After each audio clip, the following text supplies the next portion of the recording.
Salve, camaradas! Camaradas da Toilde, da Vermelhinha, YouTubes, da Verdinha, todo mundo aí que tá assistindo. Agora a gente vai ver o Normose, o Kendi, falando sobre Lula e contradições. A gente vai concordar? Não sei, mas a gente vai ver. A tua tela agora. A contradição já começou no play. Ô louco, ô louco. Vamos lá, vai. Contradição. Substantivo feminino. Pode ser o ato ou o efeito de se contradizer, uma incompatibilidade lógica entre duas ou mais proposições. Para a filosofia, no entanto, uma contradição não é uma coisa que se cancela mutuamente. Afinal de contas, contradição é tudo o que existe. As contradições são o que levam aos conflitos, que tendem a ser superados quando se chocam. Uma contradição gera, portanto, movimento, e isso é o que move o mundo. Em outras palavras, contradição pode ser chamada também no Brasil de lulismo. Olha o passarinho cantando, que coisa bonita. Ó o passarinho cantando, coisa bonita. E aí? Tá tudo suave? Tudo tranquilo? Descansou nas férias? 2024 tá começando e a gente vai começar a tocar na ferida. Um ano de governo Sabe. Lula. Eu vou fazer uma análise sincerona de prós e contras do governo e calma. Eu tenho plena consciência que Lula Sabe. é uma máquina de afetos. Amor e ódio numa só pessoa. E como eu pretendo fazer um balanço, a chance de eu ser odiado por todos os lados é grande. Mas eu preciso ser sincero. Eu percebi durante esse roteiro que dava para ir um pouco mais longe. Retomar o chamado lulismo, pegando uma base histórica que vem dos autores André Sim. Militante não descansa. Férias. Gosto do Ken, geralmente é mais ponderado e mais bem pesquisado que a maioria do pessoal da esquerda. Vamos ver se não vai falar muita besteira. Julgo mesmo. Singer, Isabel Loureiro e outros, cruzar com o contexto político que a gente está vivendo e também as promessas do Sabe. Lula. E eu acho que assim eu consigo chegar na análise mais sincera possível. E veja, por isso Já sabemos qual áudio vai ficar tocando durante o vídeo inteiro. tô fazendo esse parênteses. Não é novidade para ninguém que eu participei ativamente da campanha pro último governo. Sabe? Também é público que eu não sou filiado ao Partido dos Trabalhadores e não sou um petista, muito menos um lulista. Licença, em quem você vai votar? Me respeita, meu voto é secreto. Ai, se você não viu, peraí. Ai, ai. Acho que apareceu na tela. Olha que legal. Público que eu não sou filiado ao Partido dos Trabalhadores e não sou um petista, muito menos um lulista. Licença, em quem você vai votar? Me respeita, meu voto é secreto. Mas eu Ai, muito idiota. Ai, muito besta, velho. As edições normais são. Não, maravilhosas, maravilhosas. Não tem base. Não é petista. participo sim de alguns eventos públicos do governo e coisa e tal. E como eu sei que não existe neutralidade e que neutro é só sabão, eu tô dizendo exatamente de onde parte a minha fala, antes que você se incomode aí nos comentários. Tô te poupando da fadiga. E qualquer coisa, eu só tô seguindo o conselho do próprio. Não deixe de cobrar. Quero dizer alto e bom som. Nós não precisamos de puxa-saco. Um governo não precisa de tapinha nas costas. Um governo tem que ser cobrado. Todo santo dia. Acho que estamos prontos para começar o ano, beleza? Bem do nosso jeitinho. Essa série tá dividida em capítulos para você poder assistir como você quiser, no tempo que você quiser, e é só você conferir as divisões por aqui. Ah, e por último, eu caprichei de verdade para que você possa enviar esse vídeo. Esse capítulo, mais do que todos, é feito para ser compartilhado. Eu espero contar com a comunidade que participa aqui do Noemose. Beleza? Dá seu like, engajamento e recados dados, já falei muito, é só porque é o primeiro vídeo do ano. Bom episódio. Nada existe fora do contexto. Nenhuma análise do governo que se pretende séria pode vir descolada do seu contexto histórico. Então, não tem como começar esse vídeo por outro lugar. O que nós vivemos Isso é materialismo histórico dialético. Não descolar as coisas que acontecem do contexto em que elas acontecem. há um ano não foi pouca coisa. E o que vivemos na eleição foi algo muito diferente. Bolsonaro foi o primeiro presidente não reeleito desde a redemocratização. Só que mesmo depois de tudo que Bolsonaro fez e destruiu de vidas e famílias, além das corrupções, Ainda assim, deram só 2 milhões de votos de diferença para Lula, a menor diferença da história desse país. E pode ser que isso seja óbvio para algumas pessoas, mas a gente não pode esquecer desse contexto para fazer essa análise. Nós quase estivemos num golpe democrático. Então quem está governando é uma chapa fruto desse momento e isso muda tudo. Para o bem e para o mal também. A derrota de Bolsonaro só veio porque houve toda uma junção de conjuntura de muitos campos políticos diversos em torno de Lula e Alckmin. E essas figuras representaram a salvação de uma normalidade mínima institucional, o que vai aumentar inevitavelmente as imagens de contradição e ações mais à direita e mais à esquerda no mesmo governo, na mesma semana, no mesmo dia. Tá me parecendo que o Kendi vai acertar muito, hein? Que ele começou com falas muito assertivas aqui. Então, se a festa foi linda, e eu tava lá nesse dia, na prática mesmo o governo começa no ataque de 8 de janeiro, que culminou com a tentativa de golpe, a invasão e a depredação dos poderes. Mas, apesar de todo o barulho, ao invés de colocar mais fogo entre os poderes, como ocorreu nos 100 primeiros dias de Bolsonaro, Lula conciliou. É verdade que ele decidiu trocar o comando do exército e que também acelerou o necessário processo de demissão dos golpistas, como o general Júlio Arruda, que Fato, nem foi o Lula que ganhou, na verdade. Foi a Zambelli que perdeu as eleições. É bem isso. hoje sabemos que estava tentando forçar uma garantia da lei e da ordem para pegar o poder para si. Lula então precisou fazer uma desbolsonarização da máquina. Demitiu 1.400 pessoas que trabalharam diretamente para a tentativa de golpe. Mas, ainda assim, durante todo 2023, Informação aqui. Se não me engano, anteontem, vários dos servidores da polícia, PM, sei lá, alguma coisa assim. Galera que vigia lá, os 3 poderes. Foram presos por conta da não ação.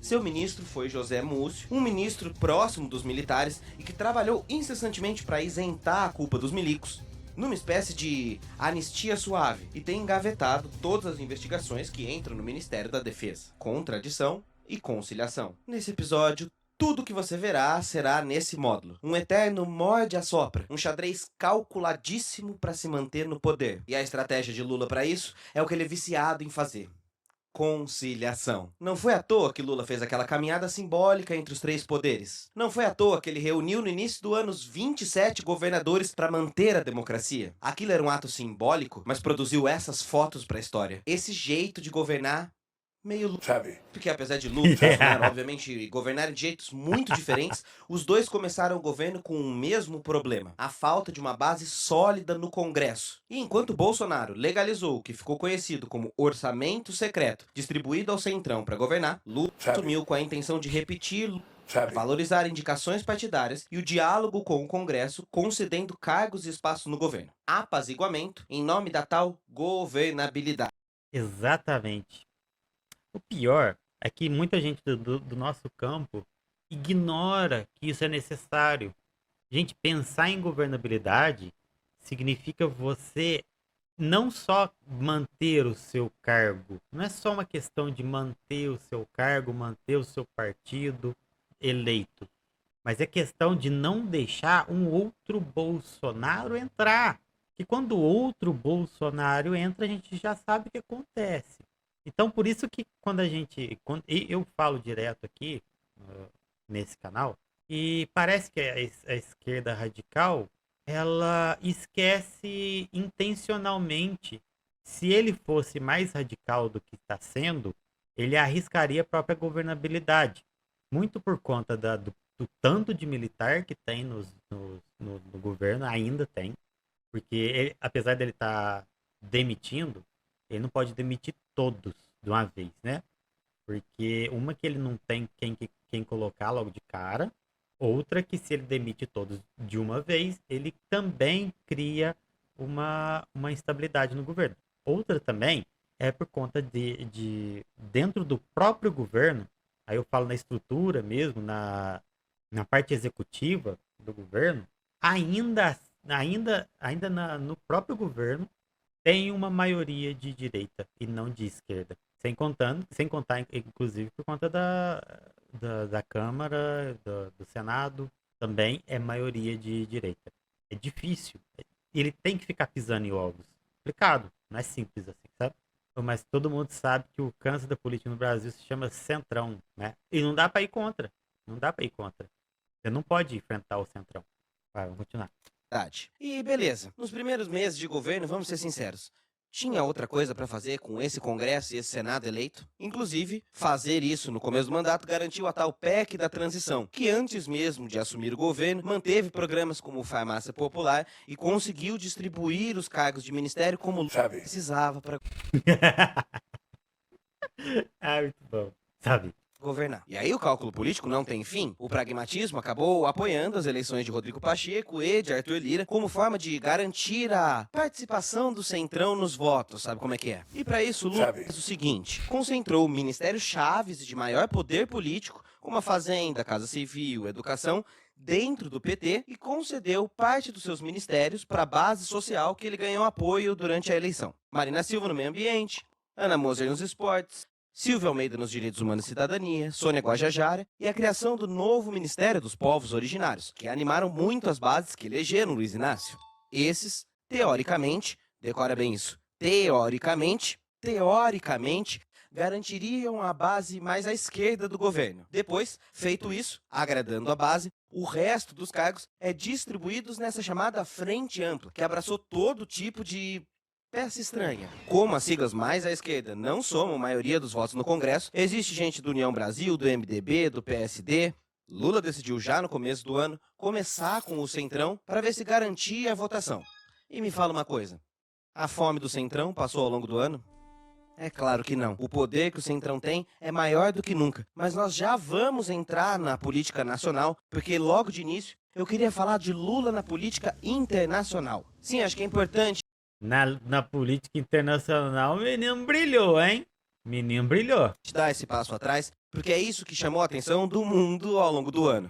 Repetir a política de Celso Amorim, lá em Lula 1, para ver se salvava aquilo que foi chamado de terra arrasada, ou a busca do nosso querido chanceler para sermos pária internacional. O Brasil viveu nos últimos 4 anos cenas vergonhosas como essa. E prepara a vergonha alheia. O presidente Bolsonaro, que foi até durante a noite no jantar comer uma pizza, teve que comer a pizza na rua, porque ele não pode entrar no restaurante que exige certificado de vacinação. Então sim, Puta que pariu, maluco. O nosso presidente não pôde entrar num restaurante, numa pizzaria. É mole? Na real mesmo, eu acho que para eleger o Congresso deveria ser a partir do concurso público. No caso, emotional damage. emotional damage total. Através de concurso público, no caso, o candidato já saberia que ele teria o emprego garantido pelo tempo do mandato. E isso com certeza daria uma bancada de esquerda bem maior. A gente sabe que o povo de direita é burro. O pior é que o povo de direita não é burro nesse sentido de estudo. Aliás, assim, a gente costuma ganhar mais. A gente costuma ganhar mais. Concurso mesmo.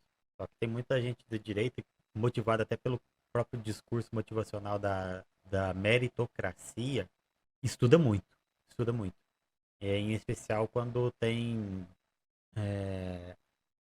provas já com as matérias definidas, sabe? Mas o gabarito vai ser impresso ou vai confiar na banca organizadora? Aí fica a questão, será? Aí, vamos continuar aqui. Lula viajou para 24 países e passou 75 dias do ano no exterior. O Brasil não virou Venezuela. Já nos primeiros 100 dias de governo, basta a gente dar um Google para relembrar, Bolsonaro já tinha arranjado briga com a Argentina, Alemanha, Noruega, Dinamarca, Canadá, Colômbia e até com a esposa do presidente da França. Os acordos que Bolsonaro tinha conseguido aproximavam o Brasil de uma posição mais unilateral, apenas com Estados Unidos, Israel e Arábia Saudita. Não, eu pausei logo na cara do desgraçado Netanyahu. Mas, puta que pariu, o tanto de treta que esse arrombado já deu pra gente. Pode, velho. O Lulo tá até hoje tentando consertar as cagadas que esse arrombado fez. Hoje o Lula é considerado a maior liderança do mundo, mas ainda assim tem país que tá queimado com a gente por conta desse arrombado aí, ó. quebrando a nossa tradição de multilateralismo. O plano de Lula, então, era recuperar essa imagem do Brasil do jeito que o mundo sempre nos viu. É isso. Opa, você viu o que ela fez ali? Lula, então, era Ó, recuperar essa ó, imagem. ó. Ó, ela fez, ó, o que que ela fez? Olha o que que ela fez aqui no cantinho, ó. O que ela fez? Faz o L. É. Ele foi na PF hoje, foi, e ficou quieto pra fazer a mesma coisa de sempre. Imagem do Brasil do jeito que o mundo sempre nos viu. É isso. E esse é o nosso jeitinho brasileiro. Isso parece brincadeira, mas é soft power. Isso abre porta para negócios, nos dá diplomacia internacional. E quando você olha para as primeiras viagens de Lula, é interessante de ver o movimento. Os primeiros países, América Latina, Argentina e Paraguai. Um país de esquerda e um de direita. Depois, ele foi para Estados Unidos e China. É como se Lula estivesse declarando claramente: O Brasil voltou e negocia com geral, sabe? Isso. Ele sabe imitar o Lula muito bem, hein, o Kennedy. Eu não esperava por essa, não. Pô, mas o sujeito que foi expulso do exército por insanidade, como uma pessoa com atestado de insano, pôde ser presidente. É verdade, assim, ó. A gente tem que concordar que o bagulho não tem muito parâmetro mesmo, não. E não é que voltamos mesmo? Mas claro, isso tem custos financeiros altos. É verdade. Relação internacional não pode ser feita por reunião no Zap. E aí vem o pulo do gato. Você quer descobrir a posição de um jornal ou a sinceridade de um analista? É só ver o foco escolhido na notícia.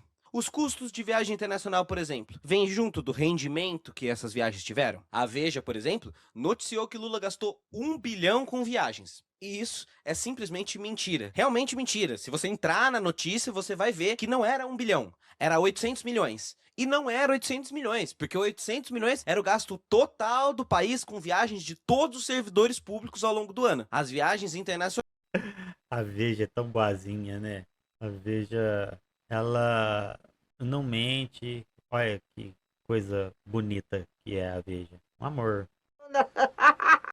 Caem para 160 milhões. Esse valor está dentro da média de todos os presidentes. Bolsonaro, por exemplo, gastou 130 milhões. E a pergunta mais importante é: quais são os resultados? Na matéria da Veja não tem.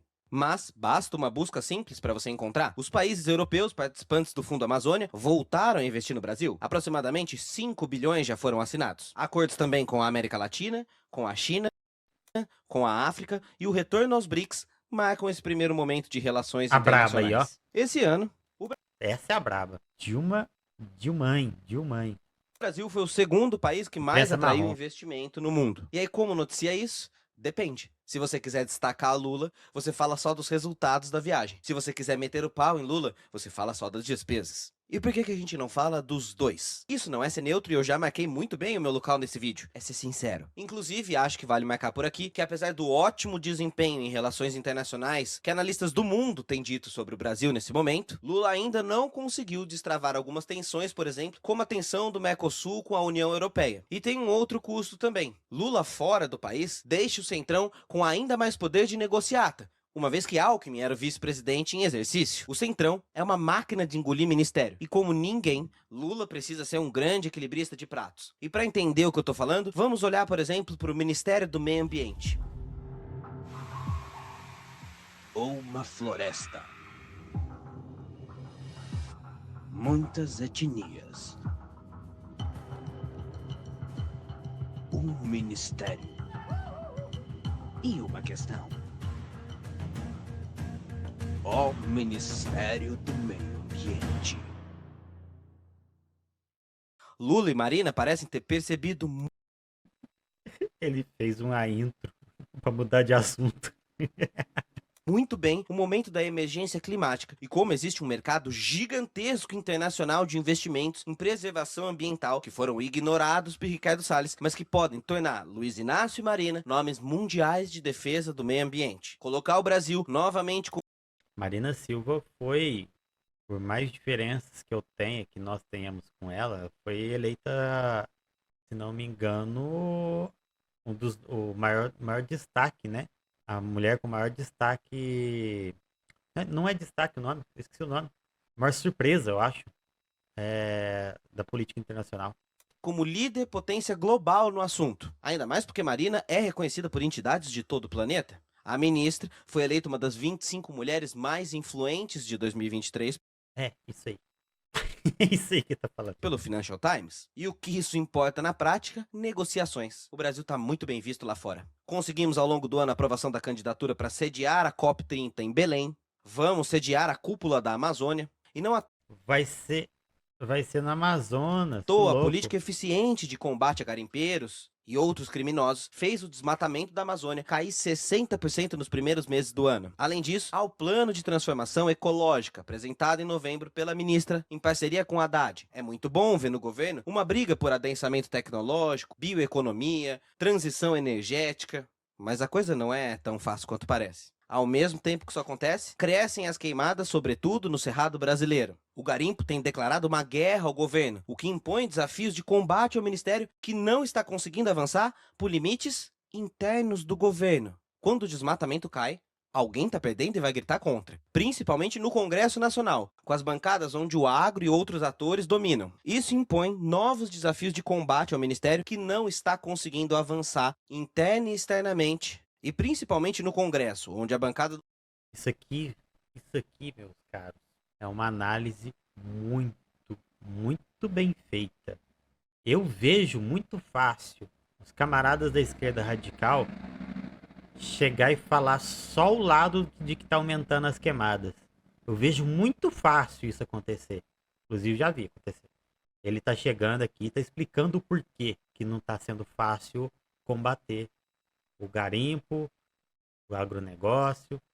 Por quê? Por conta do próprio capitalismo. Isso aqui é uma análise correta. E é sim uma crítica pro Lula. Não deixa de ser uma crítica. O Lula tem sim ferramentas para poder ter um enfrentamento melhor. Por exemplo, dentro da própria comunicação mesmo, se isso fosse um assunto mais pautado midiaticamente falando, o enfrentamento e a própria fiscalização do povo ajudaria dentro dessa questão. Isso aqui é uma crítica bem feita. do agro é muito forte, derrotas financeiras substanciais aconteceram ao longo do ano. Os ministérios, por exemplo, dos povos originários, ficou sem grana nenhuma para atuar. E coisas bizarras do tipo, o ministro do próprio governo... Isso aqui, se não me engano, foi no lançamento dos programas de educação do governo. Esse cara que estava reclamando do porquê que não tem investimento na educação pró-agro. Eles queriam que a educação pública pautassem o agro, defendessem o agro. Posso estar enganado, mas eu acho que é isso mesmo. Lula se licenciou para votar contra o governo Lula na Câmara, porque mesmo dentro do governo há atritos. Desenvolvimentistas contra ambientalistas. Carlos Fávaro e Marina no mesmo governo é como indicar a árvore e a motosserra, a semente e o agrotóxico, todos para trabalharem para um mesmo propósito. Tá entendendo que a gente vai chegar num limite? Não à toa, o Brasil acabou virando piada por ter aderido à OPEP Plus e ganhamos durante a COP28 o prêmio Fóssil do Dia, que premia decisões bizarras de países em relação ao meio ambiente. Mas também era uma COP em Dubai, que é produtora de petróleo, e que o presidente do país é presidente da empresa de petróleo. Tudo uma contradição no capitalismo. E o Brasil não fica de fora nisso. É nesse embate e nessa corda bamba que o governo acontece. É nessa dança que as coisas ocorreram ao longo do ano. E aí você pode me perguntar, como isso pode ser possível? Como pode funcionar essa máquina? Contradição é a forma mais pura do nosso sistema político. É preciso agradar as elites para se manter no poder. Então, para entender o governo de verdade, é preciso dar um passo atrás e abrir um parênteses teórico para falar sobre o que é o lulismo. Acho que vale a pena pôr aqui uma pitada de ciência política, ficar mais madura, sair da gritaria, das frases prontas.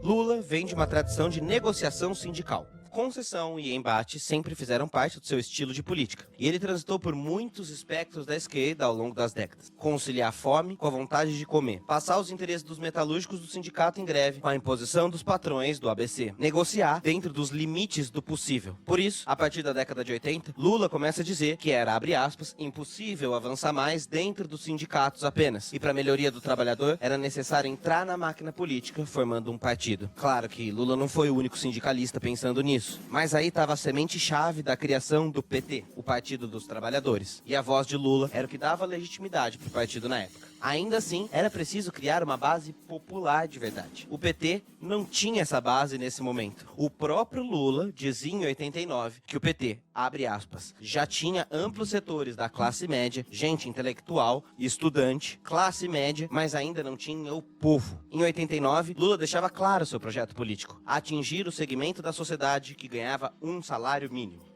Mas para compreender como fazer isso, Lula perdeu e perdeu muito. 89, 94, 98, 2002, e aí sim percebeu. O poder senhorial das elites do Brasil eram intransponíveis com um discurso apenas popular até aquele momento. É importante esse entendimento, né? E, cara, dentro do capitalismo, não vai crescer a ponto de gerar uma legitimidade popular alguém que o próprio capitalismo não permita que cresça. Quando eu falo capitalismo, são os capitalistas, as pessoas que estão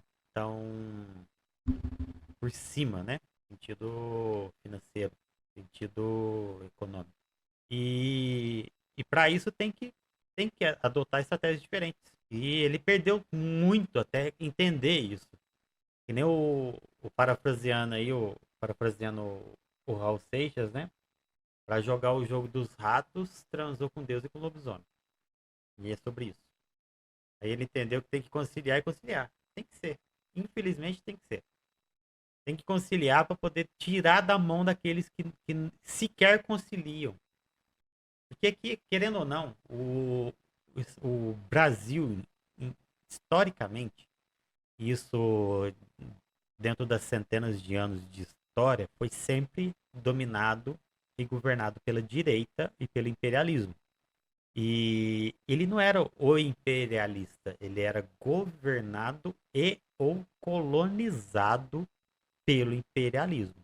Então a gente entende que a nossa política sempre foi subserviente, sempre foi uma política de entreguismo para o capital estrangeiro, entreguismo para os mais ricos dentro do próprio país, de transferência de renda do pobre para o rico. Todo o sistema foi trabalhado para ser dessa maneira.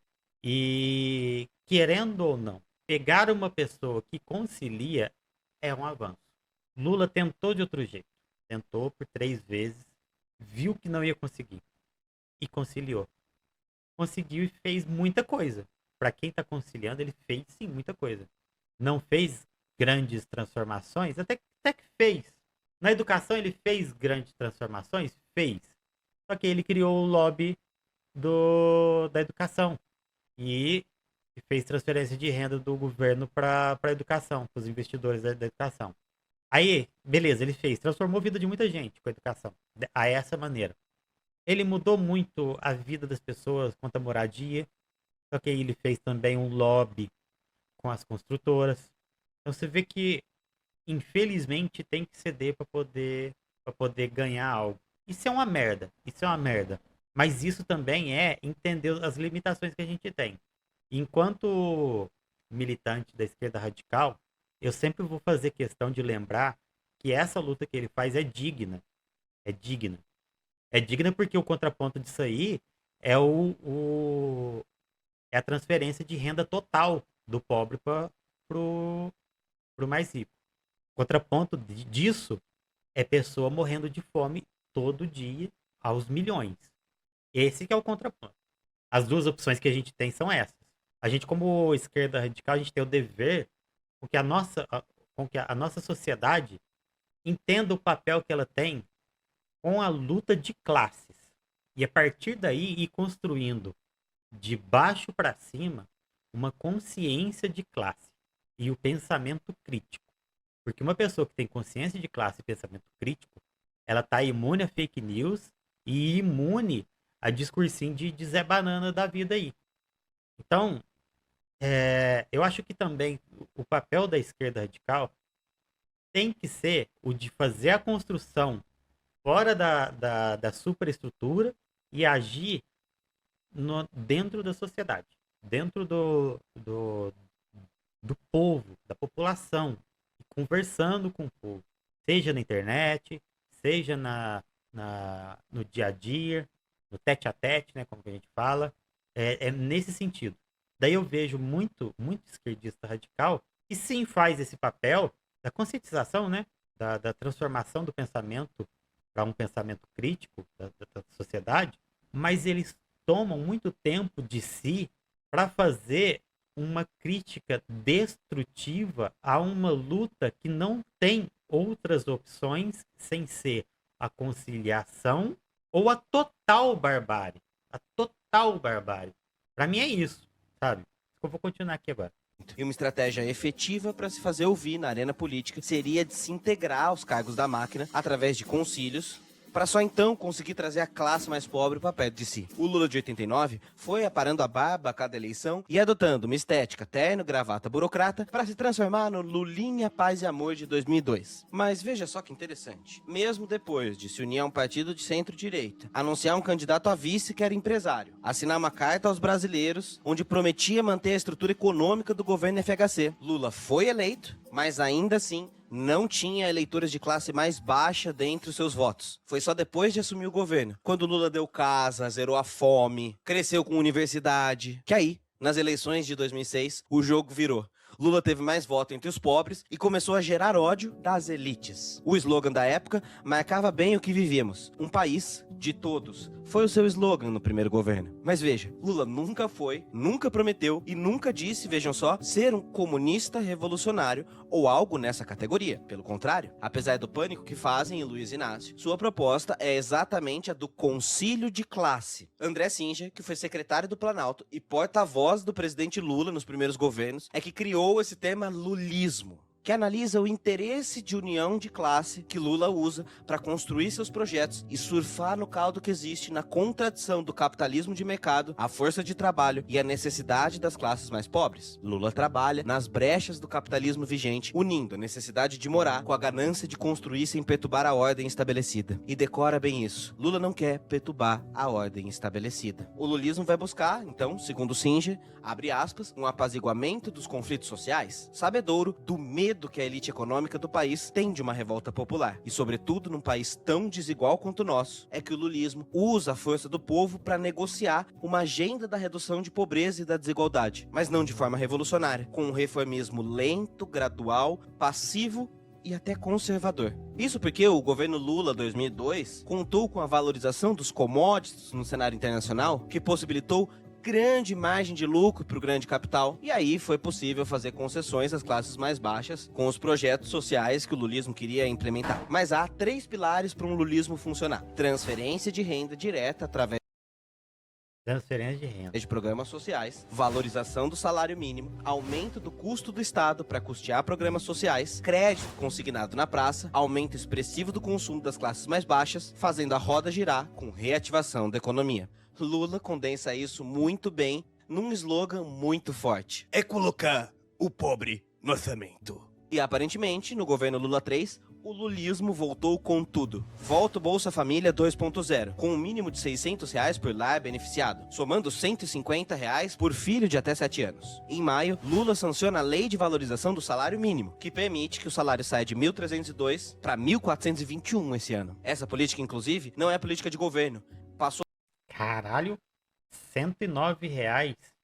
Não, R$119 de aumento. Eu não tinha visto essa diferença, não. Foi alta a diferença. R$119. Acho que não teve um aumento, um percentual maior do que esse houve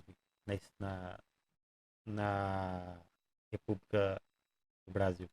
a ser política de Estado. E isso significa que o mínimo agora será reajustado anualmente, de forma a acompanhar a inflação, garantindo ganhos reais aos trabalhadores. Ainda é muito pouco, mas nos 2 governos anteriores, de Temer e Bolsonaro, nem o mínimo foi reajustado segundo a inflação. Outro dado inquestionável é que a taxa de desemprego caiu para 7,6%, o menor patamar dos últimos 9 anos.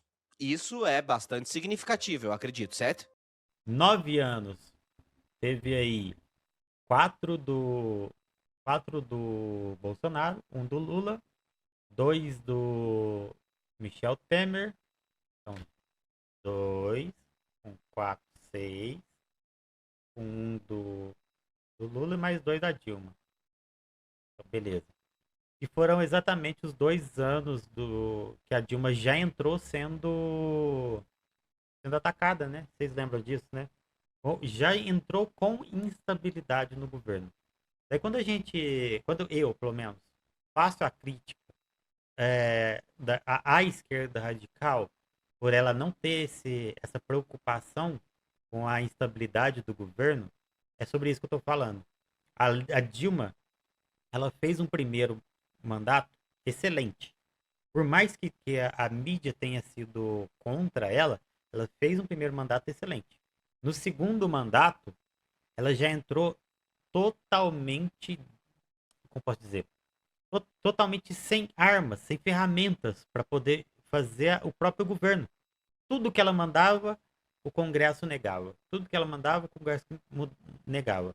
Então, tudo que ela tentava fazer, até através de decretos, até através de decretos parlamentares, quando ela fazia, eles faziam votação para derrubar os decretos dela. Tudo que ela fazia era para tentar consertar o país. E era negado, um atrás do outro, um atrás do outro, um atrás do outro. Isso é instabilidade do governo. Quando o governo, quando o capitalista lá em cima se organiza para criar instabilidade no governo, não tem o que você possa fazer para salvar esse governo.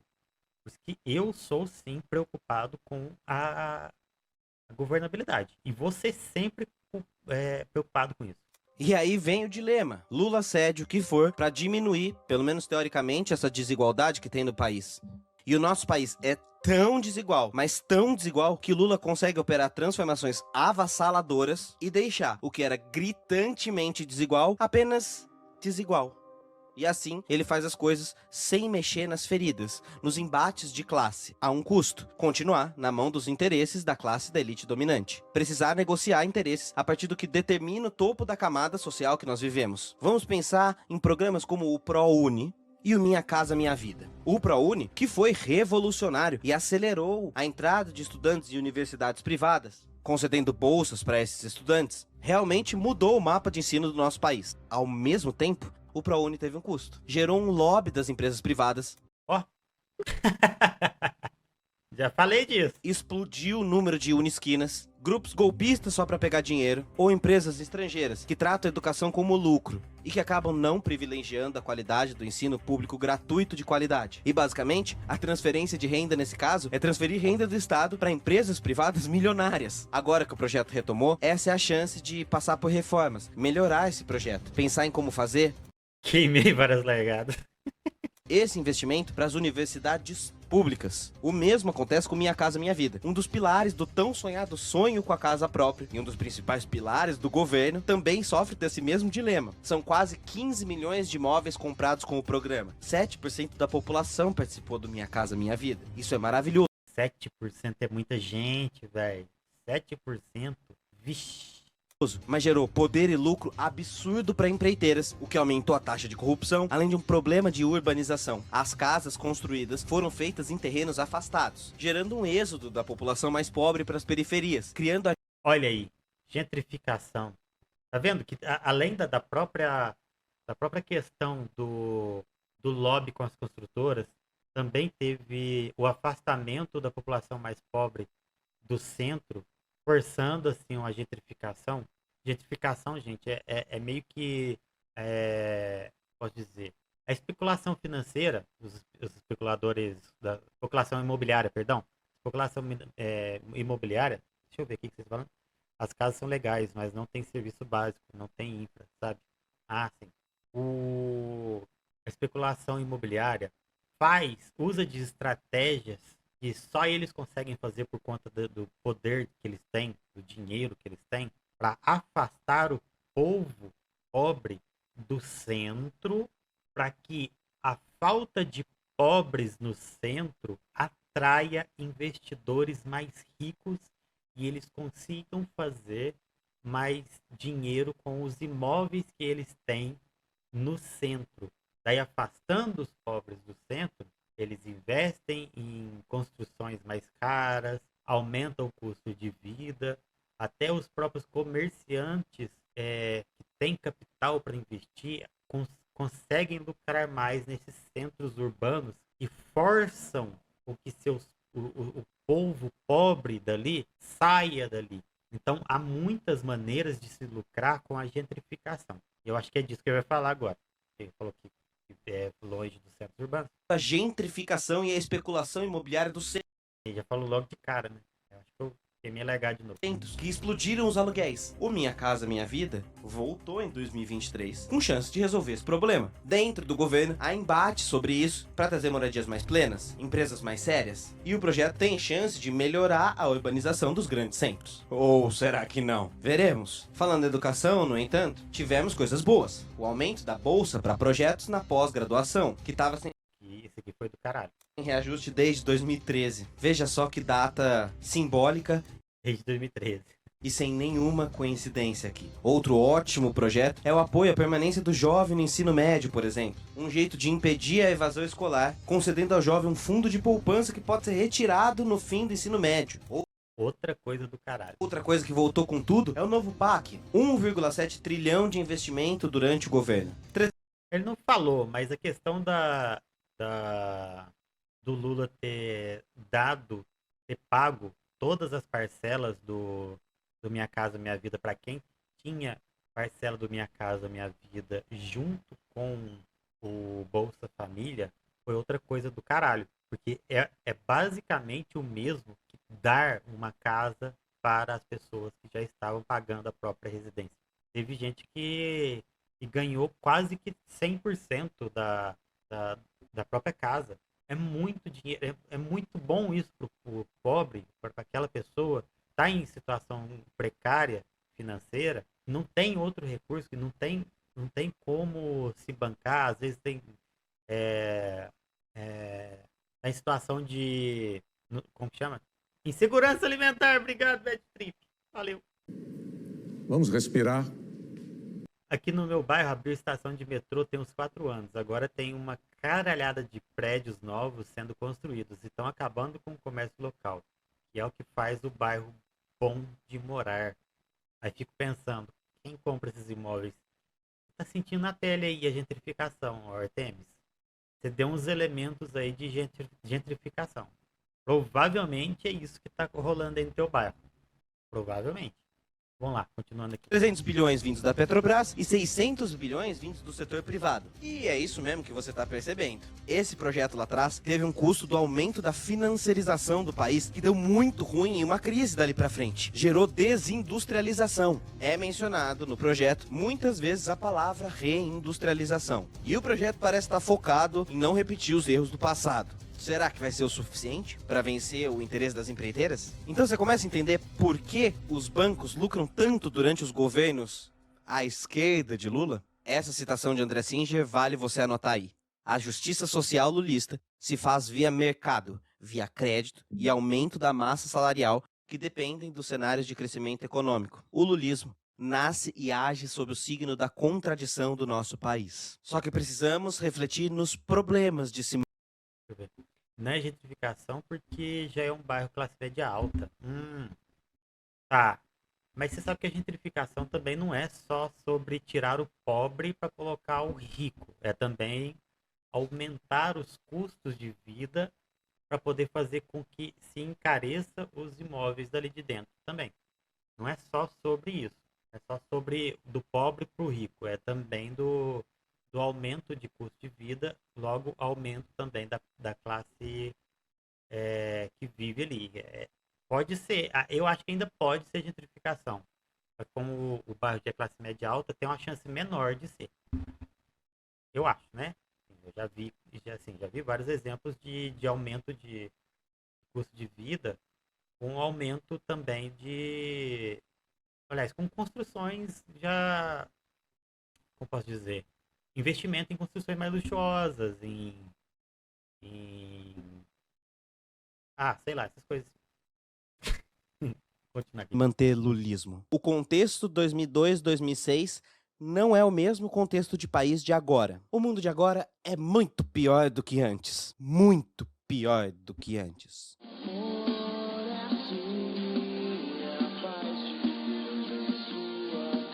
Então precisamos falar finalmente desse elefante na sala de estar. O Centrão. Bom, primeiro o Brasil nunca teve maioria de esquerda. Antigamente a vida era mais fácil. Não vem trazer trauma aqui, não, Odete. Sem gatilhos, sem gatilhos. Sem gatinhos. Pelo menos no sentido clássico. Sim, sim. É verdade. Mas 2002 e 2006 tinham outro equilíbrio das casas de poder. O Congresso e o Senado nunca tiveram tanto poder na história desse país. Nos últimos 20 anos, reformas institucionais ocorreram e o Centrão dominou a política dos três poderes. Mudanças nas medidas provisórias enfraqueceram o poder presidencial, deixando os presidentes dependentes do Congresso. As emendas orçamentárias, antes bloqueáveis pelo governo, agora são obrigatórias e não muito transparentes, desfavorecendo o governo nas negociações. Como cereja do bolo, há ainda um ingrediente extra: o medo do impeachment. Após o impeachment de Dilma. Olha só. Olha só. Isso é análise. Isso é análise, meu querido. Isso aqui é análise. Gente do céu. Não veio pra brincadeira o Kendi hoje, não. Não veio pra brincadeira. Não veio. Brabíssimo, brabíssimo. Rousseff, essa ferramenta. Materialismo histórico, dialético, de cabo a rabo nesse vídeo. Muito bom, muito bom. Cirúrgico, cirúrgico. A ferramenta virou o esquema de pressão do Congresso e nenhum presidente consegue. Quando em 2016 a gente fazia campanha contra o impeachment e dava o argumento de que um impeachment traria um sentimento de instabilidade a qualquer momento para qualquer presidente que ousasse ganhar uma eleição, era disso que a gente estava falando. 2016, essa era a minha fala mais repetida era sobre isso. Consegue barrar o seu impeachment sozinho, sem muita ajuda do Congresso. Em outras palavras, ceder ao Centrão. Qual lado do Centrão? Ora bolas, o lado do Centrão é o lado dele, o da grana, o do poder. Pagou? Foi. Não pagou? Delata. Tem poder? Tô contigo. Não tem mais? Sou seu inimigo. Fala aí, você tem uns amigos assim, né? Pensou nele agora, né? Vamos lembrar da rampa presidencial no dia da posse? Lembra que eu disse que o lulismo é muito preocupado com a sua base social para se eleger? Pois então, o discurso de 2002 permanece o mesmo. Base social agora é só algo muito mais complexo e uma plataforma plural e muito mais diversa. Negros, PCDs, mulheres e indígenas tomaram força de suas identidades. Tomaram força. Érica Hilton, verdadeiro trator de bolsonarista. Essa mulher janta bolsonarista todo dia. De seus lugares políticos e foram base decisiva nessa diferença das eleições. E de início as coisas foram lindas, todo mundo se emocionou, que coisa maravilhosa, teve orçamento travado pelo Centrão. E aí indicou a Ana Moser, que teve que ser demitida para trocar por André Fufuca do Centrão. E aí cargos no STF, o movimento negro foi chamado de vitimista e identitário. O Ministério de Silvio Almeida, coitado, faz discursos lindos, mas na prática vai ficando com o orçamento cada dia mais enxugado. E a rampa vai ficando cada dia mais apagada. Se um país de todo subiu para governar, união e reconstrução é o slogan que manda agora. E é claro, beleza, dá pra entender que agora é um momento muito diferente, muito único da política. É preciso tomar cuidado pra extrema-direita não voltar. Mas quando vai ser diferente? Quando vai ser o momento de avançar de verdade? Até porque dentro do próprio governo, veja só que interessante. O Ministério de Juscelino Filho tá sofrendo diversos tipos de acusação. Juscelino é um nome muito ligado à corrupção. E por que Juscelino Filho não cai? Porque é do União Brasil. Porque a exigência de Davi Alcolumbre, de Weverton Rocha do PDT e indicação de Arthur Lira, o Centrão. Voltemos ao slogan. O União e Reconstrução era a união de União Brasil, por outro lado. Aí é triste, né? União Brasil não, porra. Mas, mano, é isso aí mesmo que acontece. É isso aí mesmo. Quando você tá com eles, nada te derruba. Quando você não tá com eles, é um deslize bal. Um deslize. Só um. Basta um. Quem eram os fiadores de Ana Moser? De Rita Serrano? A carreira delas? O povo trabalhador? E aí, Ministério como dos Esportes acaba virando um cabide para entender interesses dos mais diversos. Se o Centrão pega o Ministério exigindo e ganhando mais verba, Ana Moser não teve nem o mínimo. Aos adversários tudo e aos meus amigos o que dá com o que sobrar. conciliação significa abrir mão de algumas coisas para resistir em outras. Se você conciliar e entregar tudo, não é conciliação, é entreguismo. Parece que impera um rebaixamento no PT quando ele vira governista. E vamos ser sinceros aqui, quando o PT tá no governo, todas as suas áreas de influência parece que baixam suas bandeiras. Sindicatos baixam as bandeiras, movimentos sociais são deixados de lado, ativistas são influenciados a segurar as pontas. Ficar mais quieto, engolir uma coisa ou outra. É a governabilidade. E aí eu pergunto sinceramente para pessoas que defendem isso. Se é pela governabilidade, Lula tá mesmo conseguindo governar? A metástase... Não, não tá. Infelizmente, isso é uma verdade que a gente tem que encarar. Porque um presidente que tem que ficar pisando em ovos não tá governando. Mas falar que ele é neoliberal por isso, eu já sou contra também. Mas vamos lá, vamos continuar. do Centrão não tá se espalhando cada vez mais? E aí, por exemplo, quando a gente fala das taxas do ministro Haddad, da sua reforma com o teto de gastos, melhorou? Melhor do que o teto de gastos? Qualquer coisa seria, mas está longe de ser algo bom. Agora, na prática, os gastos com investimento público só vão poder subir no máximo 2,5% ao ano. Isso agradou muito o mercado e a Faria Lima. Mas esse arcabouço vai acabar nos estrangulando. Então assim, eu não acho que a gente deve ser simplista e igualar as coisas, e eu não concordo com gente da própria esquerda que diz que Haddad igual Paulo Guedes. Isso é frase pronta, despolitizante, acho que não é por aí. Mas o fato é que esse arcabouço precisa ser criticado e mantém as estruturas do modelo neoliberal de economia. E fica aí a dúvida no ar. Agradar o mercado e a Faria Lima é bom até onde? Significa o que na prática para o povo mais pobre e trabalhador? Mas beleza, o que é justo é justo. Se analistas do mercado previam que o Brasil cresceria só 0,9%, entregamos um PIB de 2,3%. Isso é substancial. Mas é fato que medidas como o arcabouço fiscal de Haddad vão acabar travando o próprio governo. As conciliações vão acabar chegando num próprio dilema de si. Por exemplo, o que está acontecendo agora com a privatização dos presídios no governo Lula. Sim, papinho de privatização de presídio. E se duvida, basta você entrar no site do BNDES para conferir.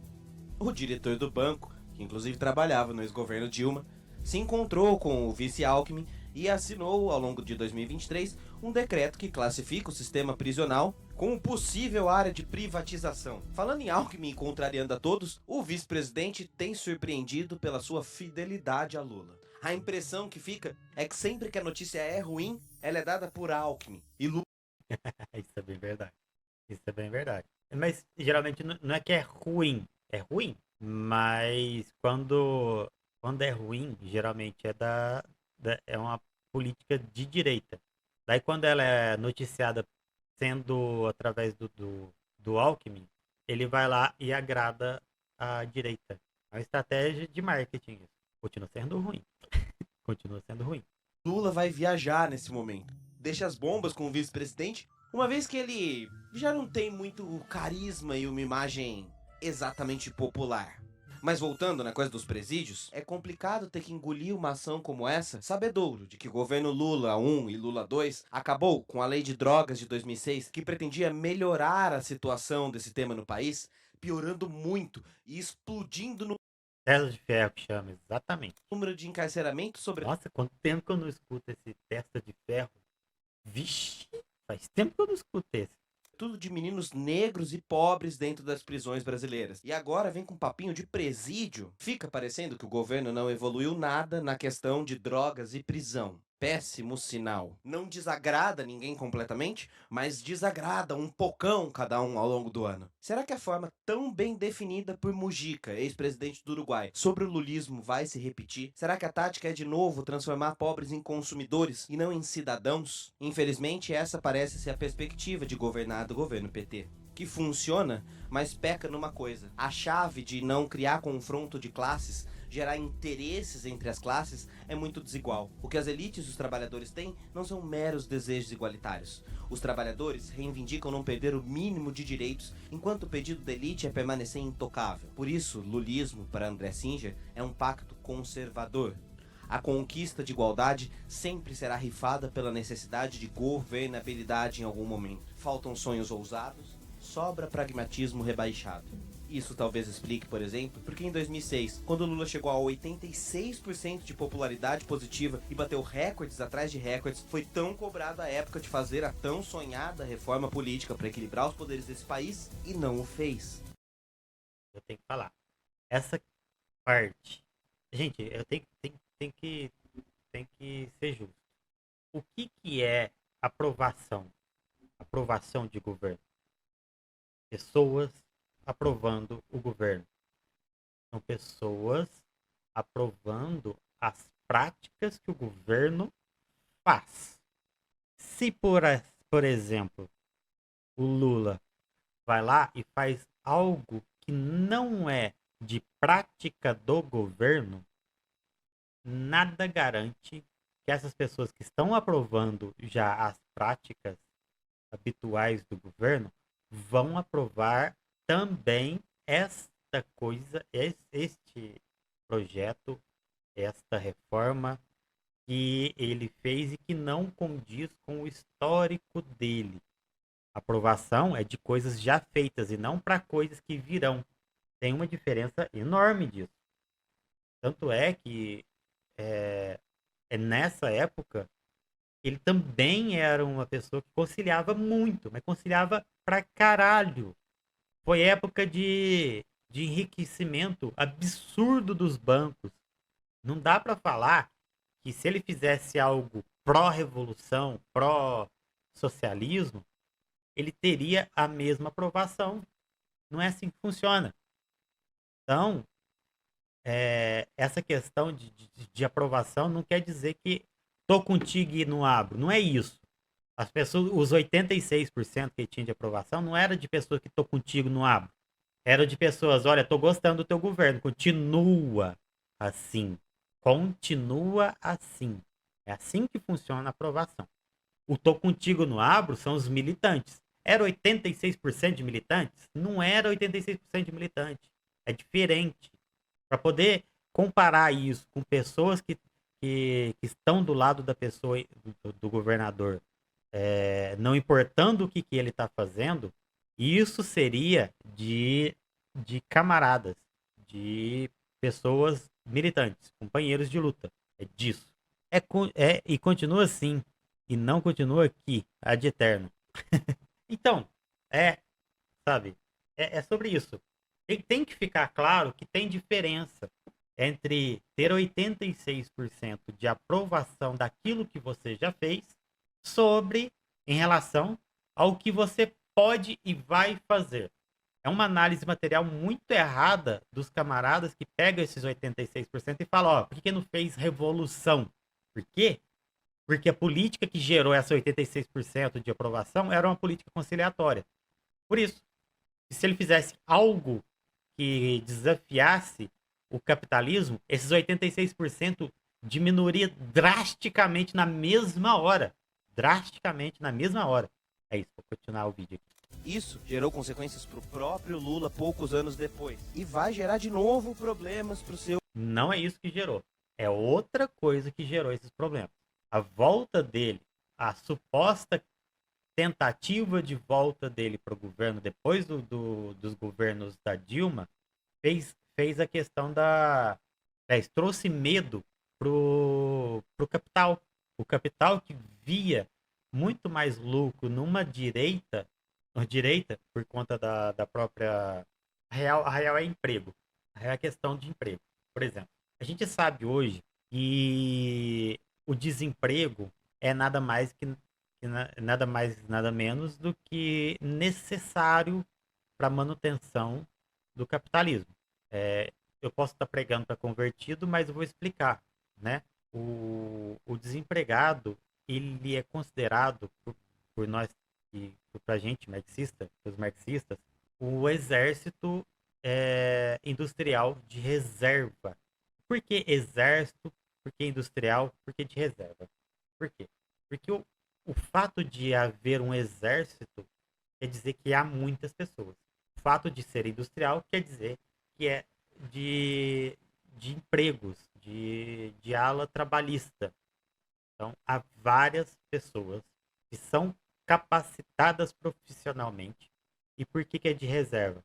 porque estão desempregados e estão ocupando o lugar de fora do mercado de trabalho. Aí isso é a reserva. Aí quando a gente usa esses termos do Exército Industrial de Reserva, a gente quer dizer o seguinte: essas pessoas que estão ali e que não estão trabalhando e que são numerosas e capacitadas, né? Elas servem para causar medo nas pessoas que trabalham, a ponto de que a própria insegurança do trabalho delas, no fato delas saber que há pessoas capacitadas não trabalhando e podem ocupar o cargo dela caso ela decline alguma orientação de seu empregador.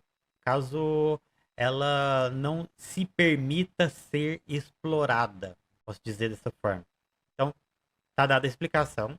E sabendo, assim, que é necessário ter um grande número de pessoas desempregadas, a gente volta lá pro Dilma 1 e lembra que a Dilma o, alcançou uma coisa inédita no Brasil, que era o pleno emprego.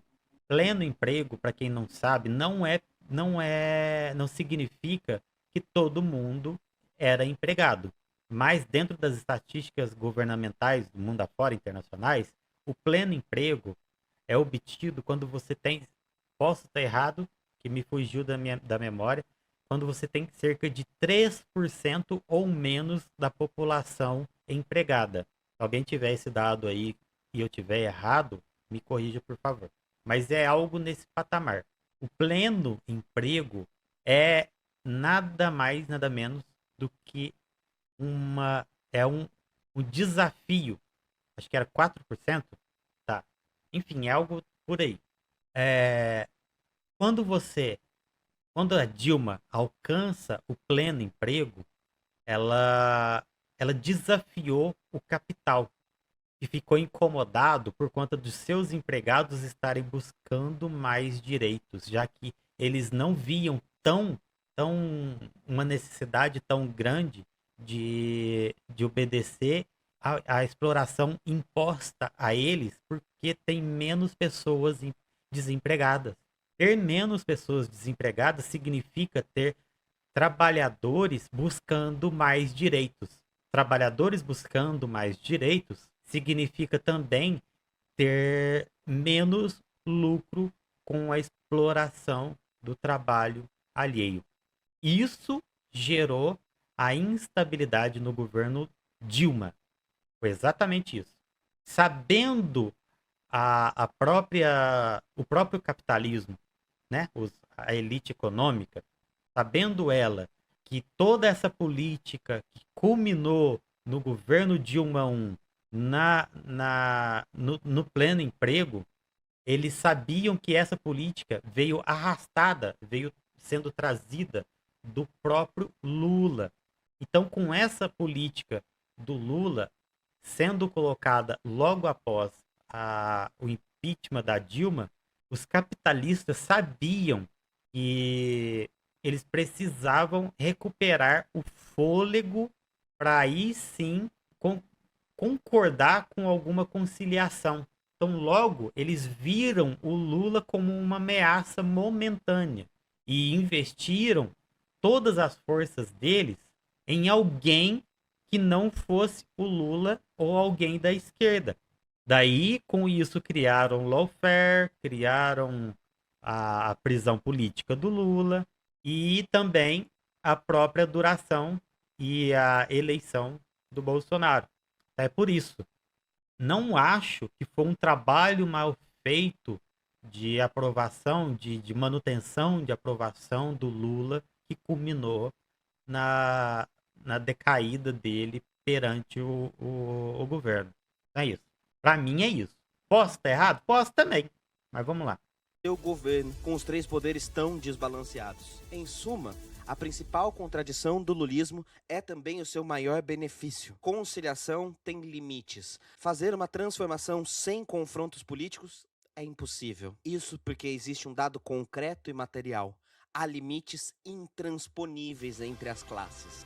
Até há acordos e concessões possíveis, e eles devem ser feitos. Mas quando explode a crise, a bolha da contradição entre consumo e crédito, quando os limites de crédito dos mais pobres esbarram na necessidade dos mais ricos de receber esse crédito de volta, aí a gente vê que a história permanece a mesma. Há sempre um teto que impede de sairmos desse ciclo maldito da mesma elite financeira no poder, das mesmas elites agrárias no poder, do velho arranjo de mudar tudinho para permanecer exatamente como está. O grande trunfo de Luiz Inácio é a conciliação. O grande calo no sapato de Lula, que impede seu governo de avançar, é a conciliação. E aí o que acontece quando rola a crise? Quando chegamos do outro lado do rio, Lula cai na lenda do sapo e do escorpião. Lula, como sapo barbudo, precisa do escorpião para atravessar o outro lado. Mas no meio da viagem, inevitavelmente será picado. Essa é a natureza das elites. Para tentar apaziguar ou apagar os conflitos de classe históricos, o lulismo acaba virando ele próprio centro dos debates de contradição do nosso país. E quando as promessas feitas na rampa se chocam com o real, vem o que é mais forte nos afetos do lulismo, o binômio esperança versus decepção. Se a campanha gerava esperança, o arcabouço fiscal gera decepção. Se essa rampa gera esperança, a queda da representatividade gera decepção. Se a diminuição do desemprego gera esperança, o aumento da carga tributária gera decepção. Com o tempo, isso vai desintegrando e cansando as bases, e André Singer aponta que por isso historicamente o lulismo acaba sendo um fenômeno político desmobilizador da sua própria base. E eu sei que nesse momento vai ter petista querendo voar no meu pescoço. Mas desculpa, é impossível não enxergar que esse binômio esperança e decepção funciona porque trabalha numa chave do medo. Qualquer movimentação mais ousada faz a extrema-direita voltar. E é compreensível, é justo. O eleitor de Lula, do PT, do lulismo, do petismo e de todas essas coisas... Aí que tá. Eu concordo plenamente. Concordo plenamente com essa questão. Mas tem uma diferença do Lula agora. O Lula agora, ele tá... É coisa estratégica que a gente tá fazendo. Mas, por exemplo, o Lula tá permitindo investimentos em estratégias revolucionárias. Eu expliquei muito como funcionou a estratégia que a gente faz de militância aqui no sul de Minas. Eu não falei, o que eu não falei no vídeo, você vai procurar aí, vai ser o vídeo onde eu falei que a Revolução Brasileira será mineira. O que eu não falei naquele vídeo é que depois que o Lula foi eleito, a gente da resistência socialista teve uma reunião com ele. A gente teve uma reunião com ele onde a gente botou as cartas na mesa e falou, olha, a gente tem esses métodos, todos eles marxistas-leninistas, de transformação de pensamento crítico. Precisamos de ajuda, porque temos o caminho, através da nossa organização, para alcançar pessoas. Lula se esbaldou com essas estratégias e nos deu ferramentas para que isso aconteça. Isso não era nem para eu estar falando, porque são ferramentas estratégicas que, se descobertas, podem não ser mais tão eficazes. Mas eu vou parar por aí. A gente está fazendo uma transformação no sul de Minas, através do campo. Pessoas muito poderosas querem me destruir completamente. E é por isso que eu não vou falar mais nada, certo? Os que giram em torno da figura de Luiz Inácio passou por poucas e boas nos últimos 10 anos. Perdeu em 2013, perdeu no impeachment, perdeu no golpe, viu a prisão do seu maior líder acontecer, viu a Lava Jato rolando, tá traumatizado. Existe um fantasma muito grande de traumas recentes que paralisam parte do campo de esquerda do Brasil. Mas, sinceramente, eu acho que isso se resolve com uma boa dose de divã, terapia ou alguma ajuda nesse tipo. Não se resolve com ressentimento. Às vezes sinto que o antipetismo gerado no país criou como resposta... Essa mulher falando que a bandeira do Japão é a bandeira do comunismo é bom demais. A nossa bandeira um símbolo vermelho comunista.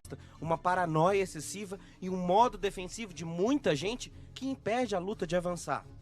Eu sei que eu vou tomar muita paulada nesse vídeo. Acho que isso por si só é um sintoma. Eu tô aqui só fazendo uma crítica e estou com medo da reação do público. Isso porque ao longo de 2023 fui chamado de traidor, de identitário, de pago pelo George Soros, blá, blá, blá, blá. E todo mundo que fazia uma crítica passava pelo mesmo. Qualquer coisinha, parabéns, você vai reeleger o bolsonarismo. E ok, eu entendo que qualquer grupo de massa gigante sempre vai ter os mais amalucados, mais fanáticos e que isso é só uma parte do próprio partido, claro.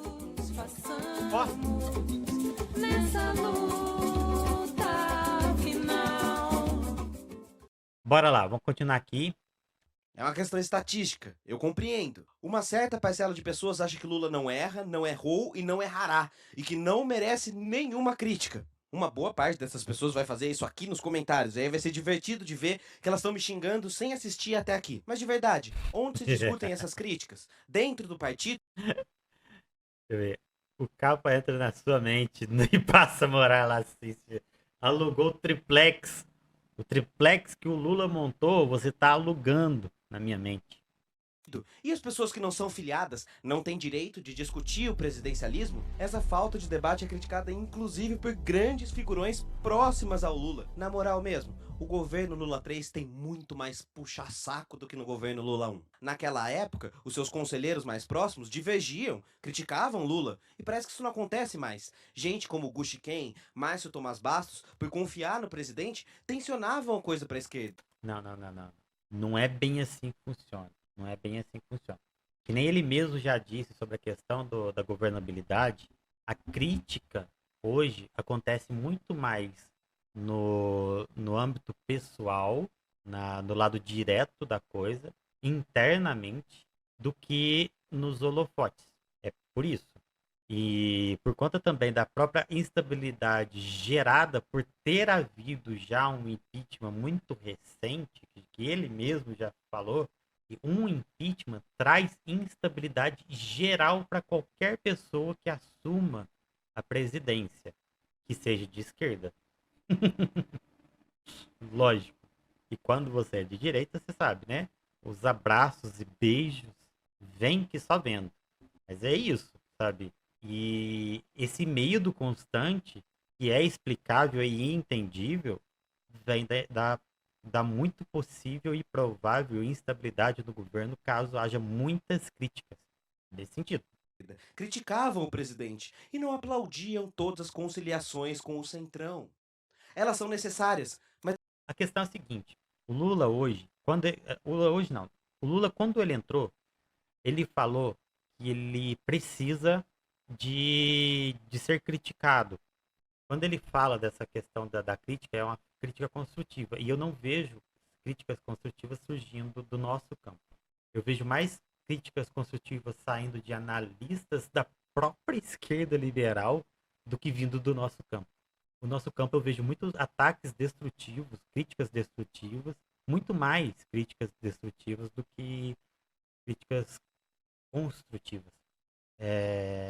Por isso que geralmente eu fico fazendo essa defesa do Lula aqui, para poder contrapor um pouco essa questão também, sabe? Eu não sou lulista, estou bem longe de ser lulista, mas eu vejo como necessário ter o papel de uma pessoa que concilia, sim, porque é a única opção, se não for o governo total de direita. O nosso país não comporta um esquerdista radical dentro do governo.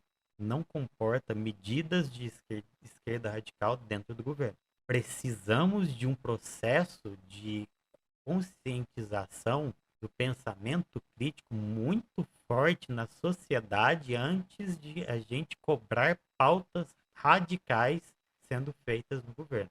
Daí eu vejo com muita facilidade um Jones Manuel, um Gustavo Gaio Fato da vida.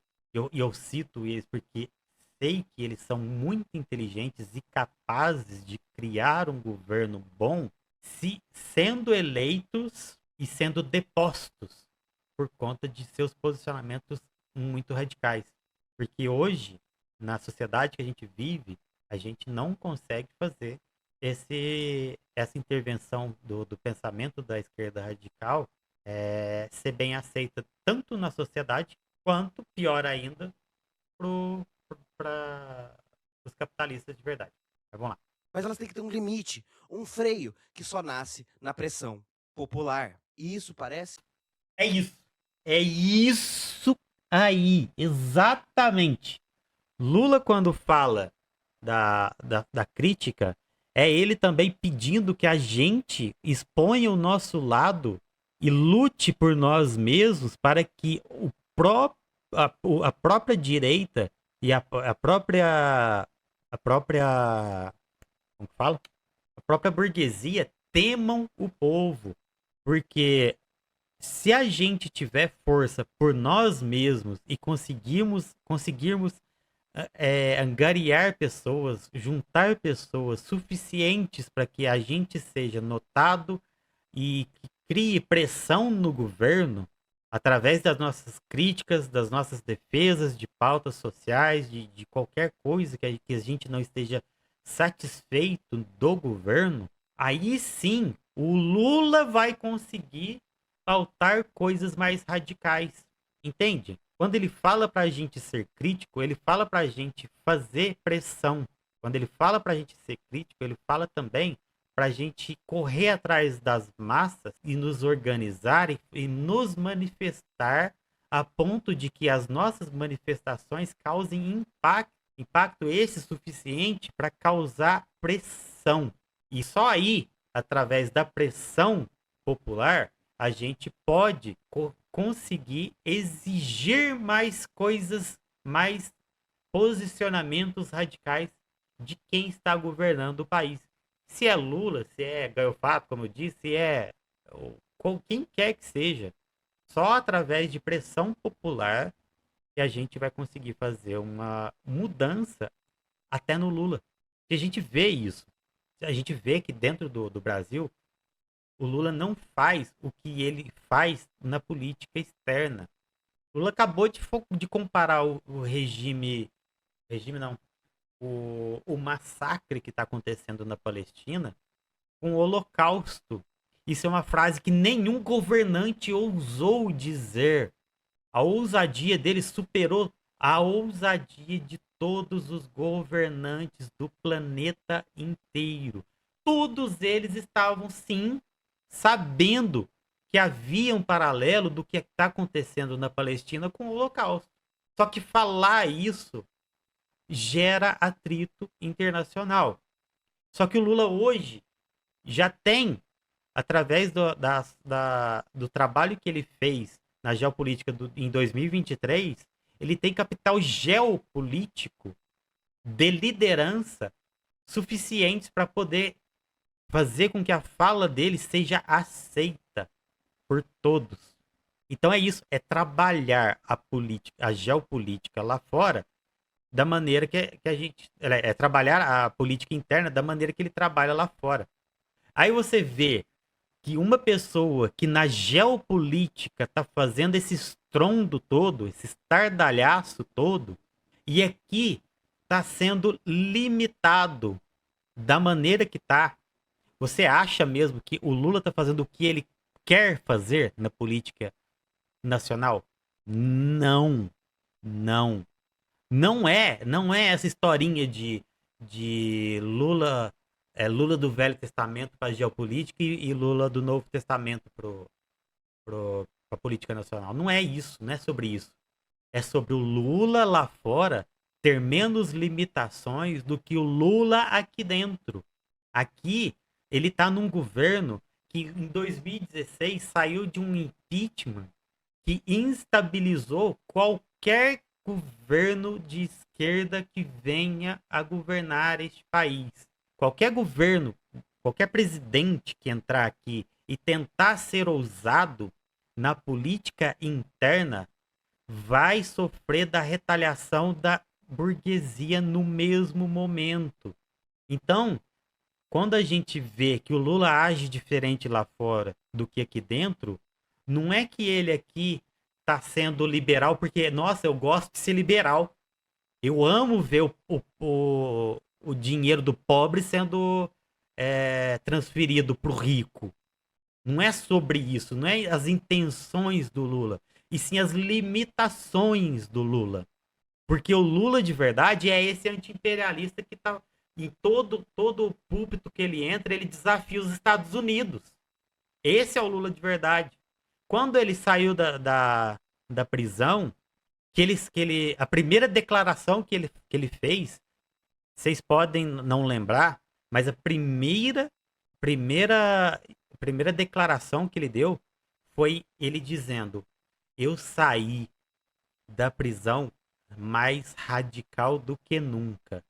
Você não vai ver em momento algum da história dos governos Lula 1 e Lula 2, o Lula sendo tão radical na geopolítica como ele está sendo hoje. Em nenhum momento ele desafiou os Estados Unidos perante as sanções que ele emplaca sobre a Venezuela nos primeiros governos. De Cuba, a gente está pedindo um Lula menos liberal. Lula conciliador pode existir, mas precisa conciliar para frente, não para trás. Então, mas a maior parte do governo hoje é composta por direita, pessoas de direita, tanto no governo institucional, no Senado, tem maioria, aí no Senado é uma grande maioria de direita, quanto na Câmara dos Deputados. Todos os 3 poderes têm maioria de direita hoje.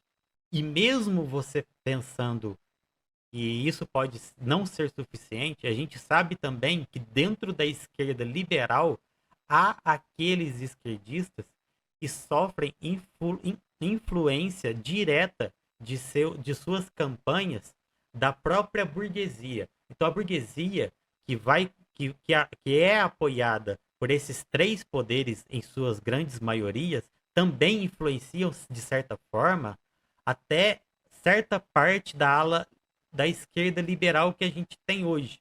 Então você cobrar algo menos liberal hoje é você pedir pro Lula criar uma instabilidade no governo. E é isso. Agora eu vou continuar o vídeo. Se não estar acontecendo no mundo das redes sociais, se não houver tensão à esquerda, tensão via movimentos sociais, o Lira sobra com tudo. Criticar o Lira poderia ser bom, mas a gente já sabe a natureza do Lira. Não adianta só criticar o Centrão. O poder do Centrão tá aí e pronto. Lira pega sua crítica e enfia no próprio cu dele. E não tá nem aí com a sua crítica. Ele não tá nem aí com a crítica que a gente faz. E digo mais, se a sua crítica pegar impacto a ponto de querer de nascer alguma coisa de ruim pra ele, ele ainda pode te processar, né? Tá, como a gente já viu aí. Mas ele lida como ninguém lidou na história da Câmara dos Deputados com a crítica negativa. Ele ignora qualquer coisa. Como no caso de CL. É um desgraçado. É um desgraçado. Supostamente. Do pior calibre possível. De pior tipo possível. É preciso ser realista, exigir o impossível. Mesmo como militante, é preciso pressionar o governo e não só aplaudir. E por quê? Porque isso ajuda o próprio Lula. É só olhar os exemplos mundo afora para atravessar o limite da conciliação. É necessário mais povo e não menos povo. É necessário mais pressão e não menos pressão. A função da base de Lula deveria ser tensionar a corda para outro que merece comemoração quando morrer. do lado de cá, ou só vai sobrar a política neoliberal feita pelo Centrão. Desculpe pra você que é mais virulento, mas é preciso dizer bem claro, só 2 milhões de votos foram decididos nessa eleição. E aqui vamos voltar na seguinte, quando eu falo que é necessário ter um governo conciliatório, eu sempre pontuo que é necessário fazer a crítica por fora, no sentido de criar o pensamento crítico na sociedade a ponto de gerar manifestações e pressão popular. Porque o papel da esquerda radical, além de gerar esse pensamento crítico, é criar também as manifestações das nossas próprias necessidades, né? E com isso, através dessa geração de pressão popular, que a gente vai fazer o nosso lado da esquerda radical ser mais bem visto e ser mais aceito pela sociedade. Então, tendo um governo conciliador no governo, né, na presidência, permite com que a gente tenha mais liberdade para insuflar as massas a trazer, como posso dizer, não, a fazer um papel de esquerda radical. Ele traz uma permissibilidade para a nossa ala do campo da esquerda radical que. Deixa eu ler aqui. Mas você não acha que seria o papel do governo instigar abertamente as massas também? Não. Eu falo que não porque muitas coisas ficam nas entrelinhas. Mas a questão é o seguinte: quando o Lula pede manifestações, ele diz claramente, não, eu sei qual que é o sentido, eu sei que é o sentido.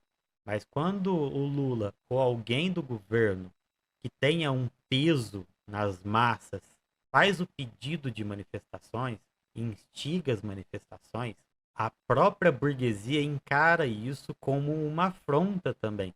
Não é só as decisões do governo, não é só os decretos parlamentares, não é só as sanções, os vetos, não é só as viagens no Brasil.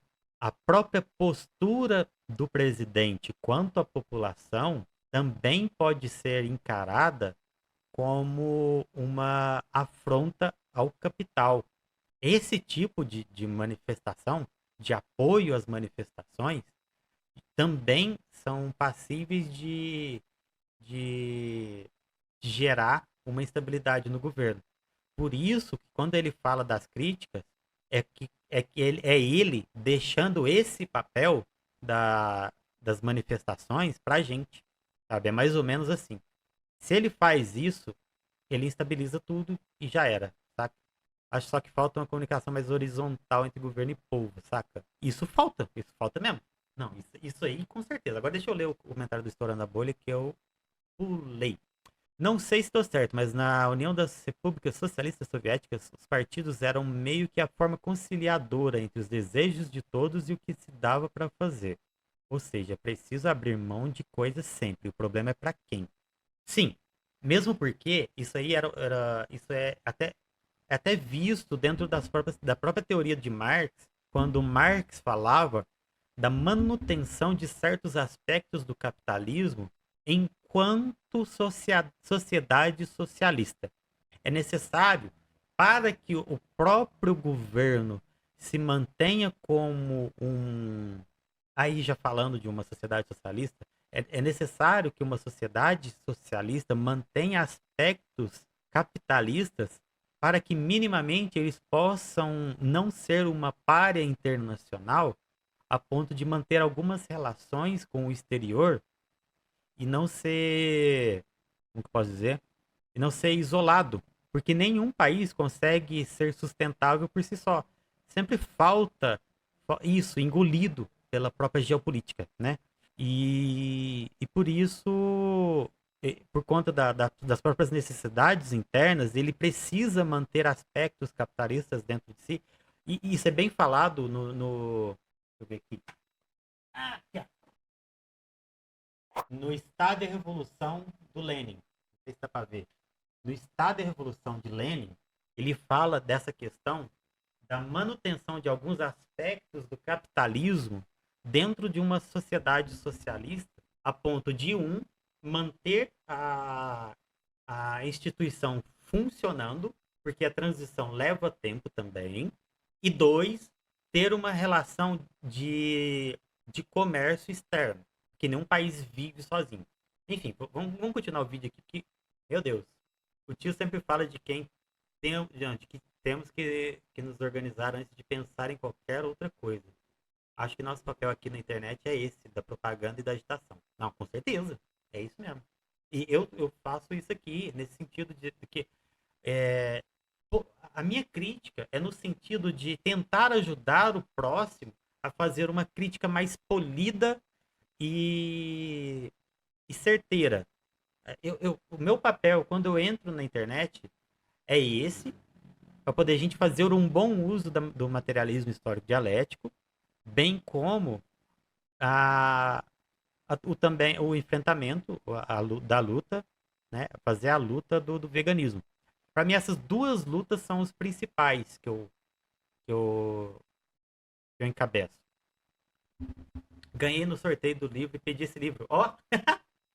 Então deu bom, ué. Aí, vamos lá. Continuando aqui.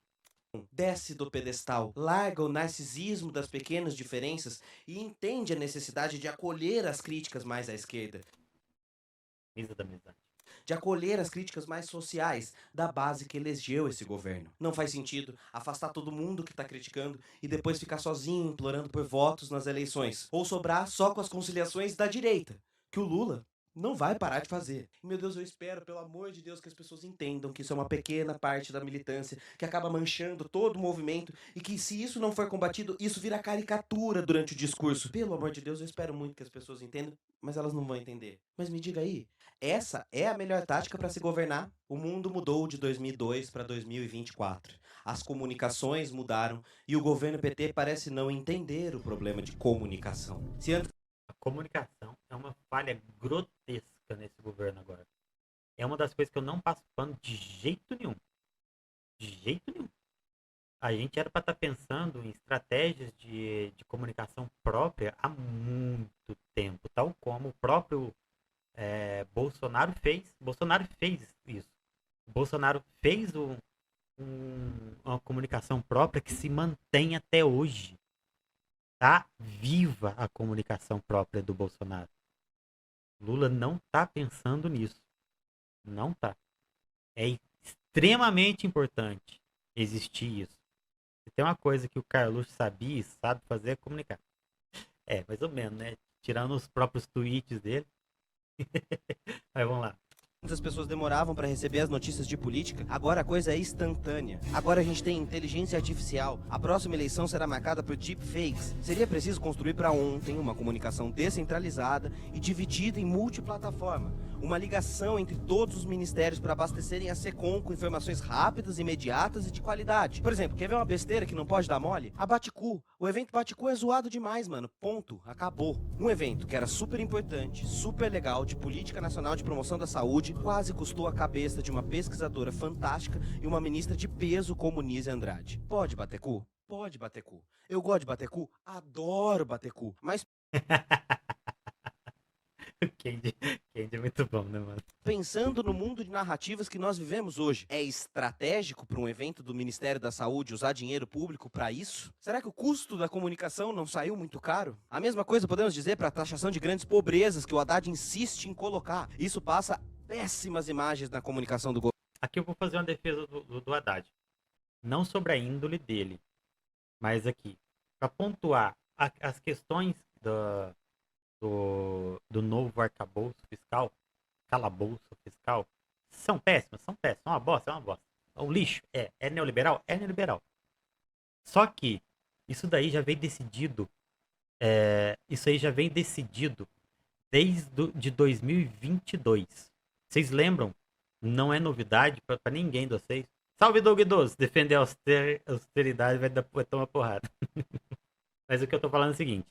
2022. Qual que foi a movimentação de Lula após a eleição dele? Ele foi se não me engano, ele foi na COP22, no lugar do presidente Bolsonaro, alguma coisa assim. Quando ele ganhou, o papel dele dentro do governo de transição era fazer a conciliação com o Centrão e com as outras coisas, que no momento não existia nenhuma ligação da direita com os projetos do Lula, a ponto de fazer com que a gente tirasse o teto de gastos. O teto de gastos é bem pior do que o arcabouço fiscal, calabouço fiscal. Bem pior. Isso é unânime, não tem como a gente negar isso. Só que o arcabouço fiscal, ainda assim, é uma bosta. Aí o que acontece? Naquele momento, foi-se decidido minimamente os 6 primeiros meses do Lula. A gente sabe que por conta do balcão de negócio da burguesia, o próprio governo, enfim, a política institucional inteira, direita e esquerda, ficam negociando pautas. O próprio arcabouço fiscal São várias pautas juntas, porque ele é gigantesco. Aí a negociata se sucede da seguinte maneira: olha, eu sou pessoa da direita, estou servindo o rei do gado, preciso que o arcabouço fiscal que venha a substituir o teto de gastos me ampare em tal lugar. Aí a pessoa em posição de poder da esquerda vai lá e fala assim: beleza, eu te dou este amparo em tal lugar se você me der este amparo em tal outro lugar. E foi se fazendo assim essa negociata para o arcabouço fiscal durante toda a tramitação, toda a negociação. Isso não acontece para a gente ver. E isso não está nos holofotes.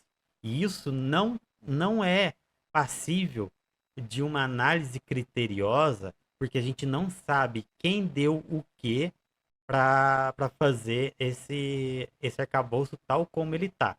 Por isso, a crítica ao arcabouço em si não pode ser dada apenas ao Haddad, mas sim na influência gigantesca que tem a direita no governo atual.